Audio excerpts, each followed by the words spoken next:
J'ai passé 2 années à étudier tous les concepts de ICT en passant plus de 5 heures par jour sur les graphiques. Je cramais compte après compte, j'étais persuadé que je n'en connaissais pas assez. Je voulais toujours plus de concepts, je bossais toutes les vidéos d'ICT, toutes les vidéos des traders US qui te parlent de SMC et de ICT. Et à la fin de ces 2 années de travaux, je me suis rendu compte que je me trompais complètement. J'ai enfin découvert la vérité, j'en connaissais beaucoup trop, et donc j'étais complètement perdu sur les marchés. J'ai donc passé plus de 6 mois à me concentrer à 100% sur uniquement 3 concepts, les 3 concepts que je vais te présenter dans cette vidéo. J'ai oublié tout le reste, j'ai fait un gros travail de désapprentissage, et un mois plus tard, j'ai pu valider mes premiers comptes prop firm et faire mon premier payout avec des prop firm futurs uniquement grâce à ces 3 concepts. Donc aujourd'hui, je vais simplement t'épargner ces 3 années.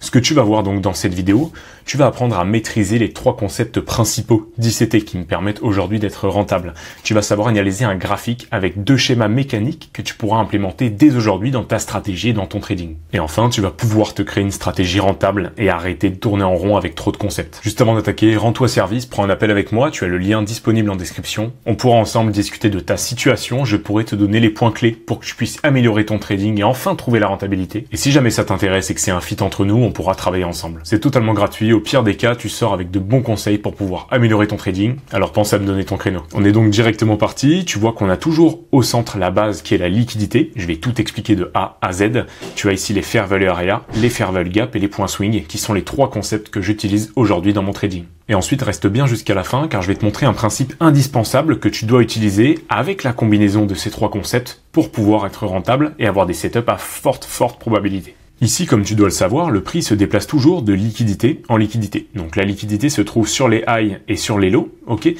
elle se trouve sur les fair value gap. Tu vas voir, je vais t'expliquer ce concept en détail juste après. Donc tu vois ici, on vient chercher un swing low et le prix réagit vers mon swing high, ou bien ici, on vient chercher simplement un fair value gap que je t'ai noté en rouge et le prix vient sur mon swing low.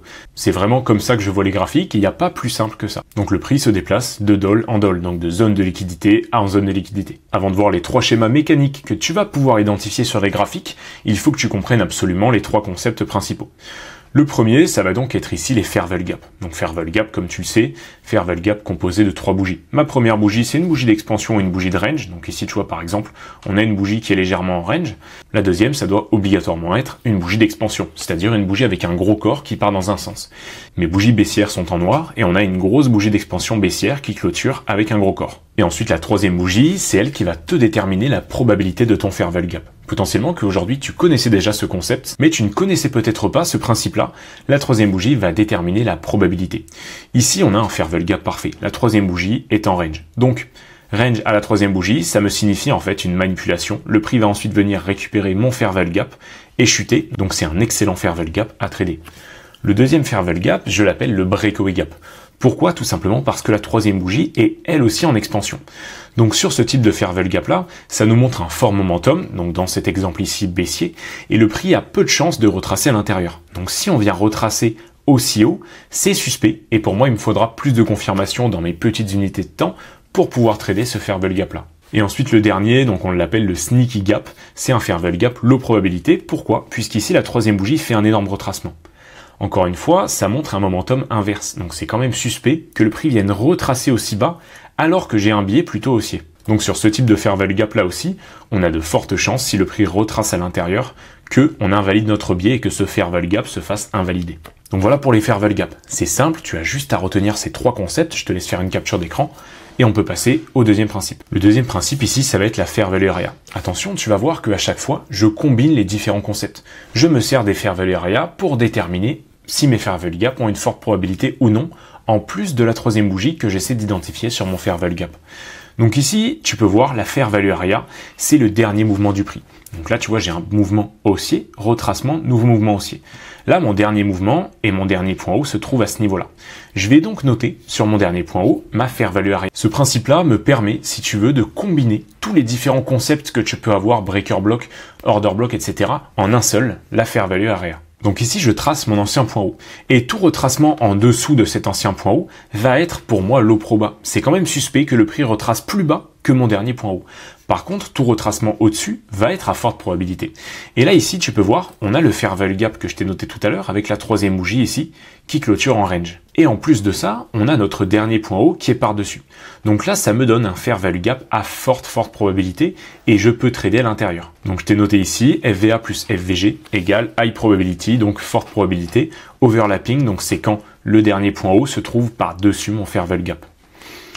C'est évidemment le même principe pour une fair value area baissière. Si j'avais eu un fair value gap à ce niveau-là, la fair value area overlapping avec ce fair value gap, ça aurait été un excellent fair value gap sur lequel j'aurais pu prendre position. Je vais te montrer maintenant un exemple inverse, un exemple low proba où tu as de faibles probabilités que mon fair value gap tienne.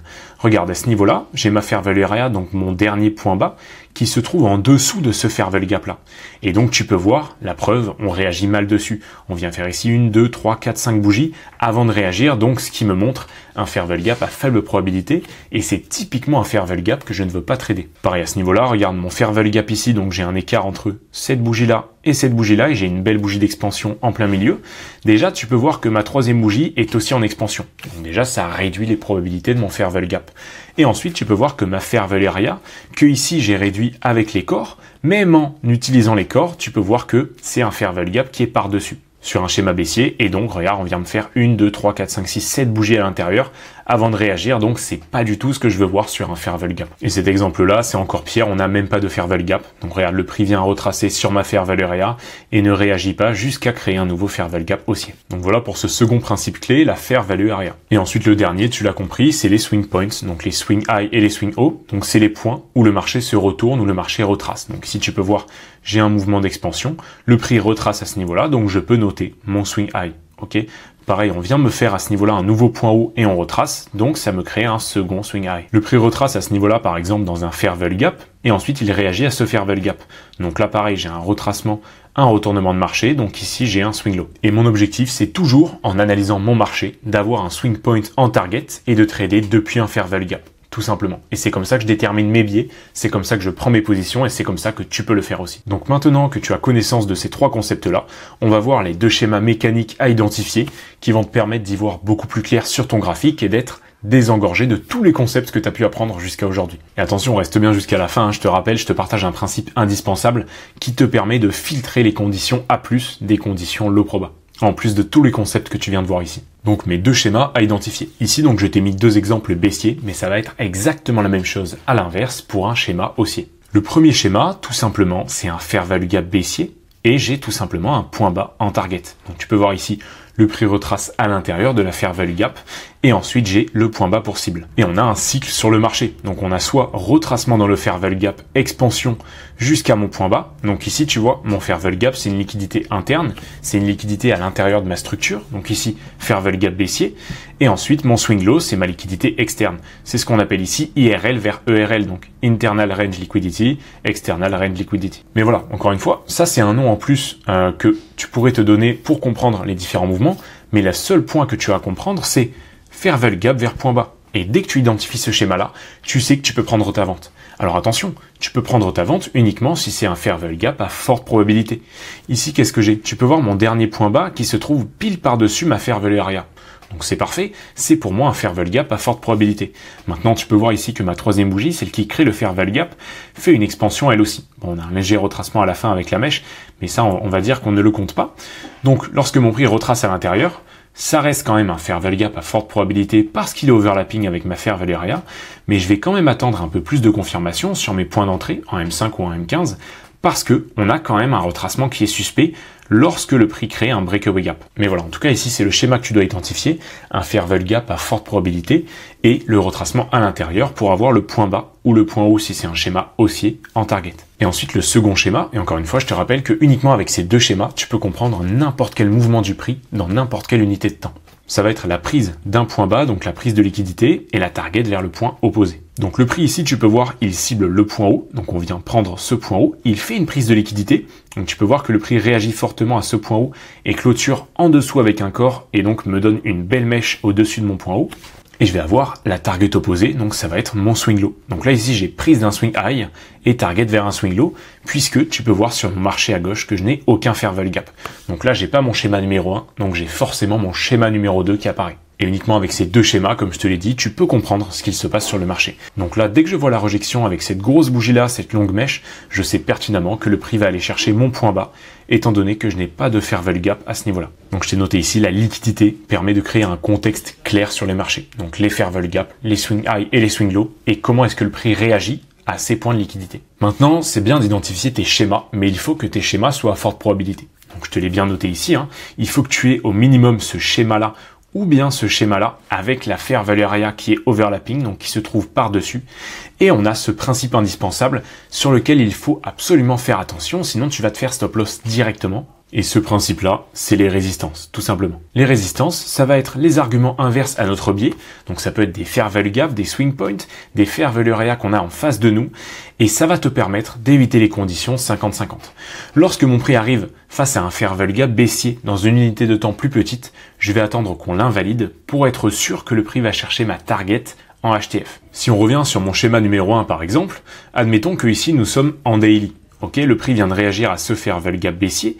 Il faut là que tu descendes en H4 ou en H1, donc au maximum de time frame en dessous, pour voir si on invalide les potentiels FVG qu'on va avoir contre nous, pour être sûr à 100% que le prix va chercher mon point bas.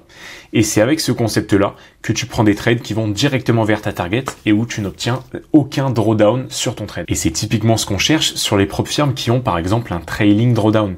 Tu peux voir que le drawdown va te suivre en fonction de ta balance dans la journée.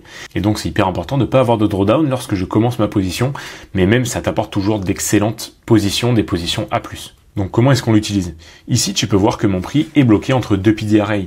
Il vient de réagir à un fair value gap baissier, mais ici nous sommes face à un fair value gap haussier, et cette fois-ci dans la même unité de temps. Lorsque je vois ça, je trace simplement un rectangle sur mon graphique, et tant qu'on ne sort pas de ce rectangle, je ne vais pas trader. C'est des conditions qu'on a pu avoir par exemple en juillet ou en août sur le dollar, et donc il faut absolument les éviter, sinon tu vas faire un nombre incalculable de stop loss et tu vas penser que le trading ne fonctionne pas, alors que tu ne connaissais simplement pas ce principe. Ok ? Et là pareil, tu peux voir que dès que le prix, même s'il invalide ici mon fair value gap baissier, il va réagir à chacune des résistances. C'est pour ça que c'est important de rentrer une fois que ma résistance est invalidée. Là, on vient prendre ici ce point haut et tu peux voir que le prix réagit. On vient prendre ce point haut et encore une fois, le prix réagit à ce point haut. On vient prendre mon fair value gap, même ce point haut à ce niveau-là encore une fois, et le prix réagit. Et ce n'est qu'une fois ici qu'on a invalidé toutes les résistances que j'avais sur ma gauche, qu'on a une bougie magnifique haussière ici qui va chercher le point haut. Donc admettons ici qu'on soit en daily, là en H4, H1, M15, j'aurais eu d'excellentes positions pour aller chercher mon point haut. Et une fois que le point haut est atteint, je ne prends plus de position et j'attends une nouvelle condition de marché à forte probabilité, j'attends un nouveau schéma que tu as appris juste avant, donc sur les deux schémas que tu as identifiés mécaniquement. Alors, je t'ai noté ici comment éviter de se faire piéger. Il faut attendre en fait la réaction du prix sur la résistance qui va déclencher un retracement. Donc là, regarde, typiquement, j'ai une résistance ici, donc ce fair value gap là, même ce point bas, ok, c'est pour moi la seule résistance que j'ai face à moi. Le prix vient la récupérer. Et je t'ai noté ici, attendre la réaction du prix, et ensuite le prix devient high probabilité jusqu'à la prochaine résistance rencontrée. Donc là, j'ai une réaction, et tu peux voir que mon prix fait une nouvelle chute. Donc là, je suis sûr que ma résistance ne va pas tenir. C'est là que je peux rentrer en position pour avoir ma target claire, et pour avoir un trade à forte probabilité. Et là, jusqu'à ce qu'on rencontre une prochaine résistance, le prix va chuter complètement. Donc tu peux le voir là, on a une belle chute, et le prix vient prendre ici quoi? Un point bas qui est venu toucher un fair value gap. Donc pareil, moi quand ça vient toucher une résistance comme ça, je fais attention à pas me prendre un retracement jusqu'à ce que le prix vienne toucher mon stop loss, donc je me mets au minimum à break-even, et tu peux voir à ce niveau-là que le prix vient me faire un point haut, chuter, et là encore une fois, j'ai une chute directe vers ma target qui était ce point bas-là. Pourquoi? Tout simplement parce que si on fait un léger retracement depuis ma résistance puis une nouvelle expansion baissière, eh bien ça me donne des conditions à forte probabilité, et ça me montre que cette résistance-là ne va pas tenir. Donc voilà, je t'ai noté ici vraiment une zone high proba qu'il faut que tu notes, que tu prennes en capture d'écran. C'est une zone sans aucune résistance jusqu'à la fin de notre contexte. Donc tu peux voir à ce niveau-là, on avait ce fair value gap qui était ma dernière résistance, et regarde, on vient ici l'invalider. Tu vois, on vient le toucher une première fois, on fait ce léger retracement, et on vient chuter une deuxième fois avec cette belle bougie-là. Et donc là, tu as sous les yeux ma zone verte, c'est vraiment une zone à forte probabilité sur laquelle j'ai 80 à 90% de chances que mon trade passe. Évidemment, c'est des conditions qui arrivent rarement. Je dirais sur un seul actif, si tu trades sur du daily H4, H1, c'est une condition qui va arriver 4 à 5 fois maximum. Mais je préfère avoir 4 à 5 positions à forte probabilité et pouvoir risquer plus qu'avoir 30 à 50 positions qui sont low proba et donc avec un win rate beaucoup plus faible. Donc voilà pour ces 3 concepts clés et ce principe-là qui est la résistance qui me permet d'avoir des conditions à forte probabilité et de déterminer une stratégie simple et mécanique. Pense à t'abonner pour pas rater les prochaines vidéos sur lesquelles je te présente toutes mes stratégies et pense aussi à me donner ton créneau pour que je puisse t'aider à avancer dans ton trading et pour que tu puisses arrêter d'être bloqué, arrêter de perdre du temps et de l'argent. À de suite, c'était Bruce.